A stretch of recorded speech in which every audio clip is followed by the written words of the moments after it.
to do with this notion of play and how play is very has a bunch of different meanings. Not always just about being silly, but that is certainly one of those meanings. But how play, because really what got me thinking about this. So this morning I just I sing a lot, but I was up making my breakfast and I started singing something. I can't remember what it was, but it's a silly song that I used to sing when I was a little kid.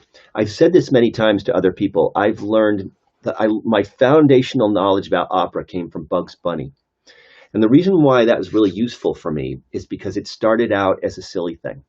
And the reason why that was useful for me is because it being a silly thing instead of a serious thing made it seem attainable and possible.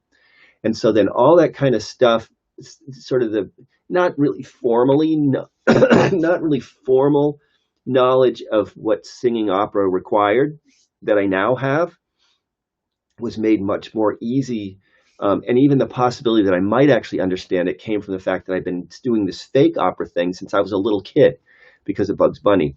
And so that kind of play place that brought me into those sorts of really kind of formal and complex ways of singing was really, really useful. And so just to put out the possibility that that's a thing that I can take up, that anybody can take up whenever they want to in relation to any kind of problem. And it's not to set it, it's not to make it less important. And a friend of mine has brought up this notion of sacred play, which kind of elevates the notion of play in a way that makes it stays connected to the importance of it.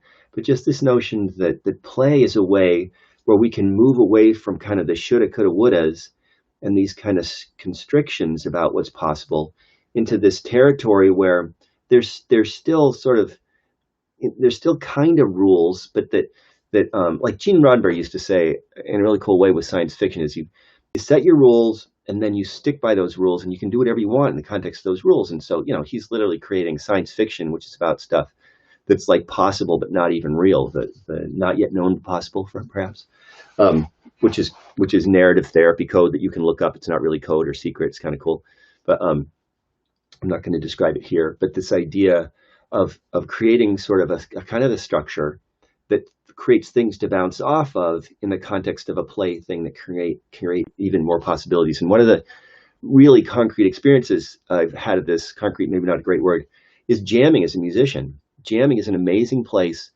where you're with a bunch of musicians and there is a structure in the context of some kind of chordal ideas, but that's not really what's important. And that can all change and morph over time. But what it creates is this sort of space where you're kind of flowing together and creating things that have never been created before. And so that's sort of the basis of a notion of play that I'm kind of talking about here, that creates things that have never been created before and goes into territories that are completely new and unique, simply by moving away from sort of a formalized notion of the way things have to be or should be into a place of the way things might be and kind of aren't yet. So anyway, something to think about. Hope everybody's having a great day. It's cloudy. Well, it's not cloudy anymore. It's variably cloudy here in the Eastern United States. I'm having a pretty darn good day so far, and I hope you are too. And if not, I hope tomorrow's a better day, and I will be back then saying other stuff. Hope you have a great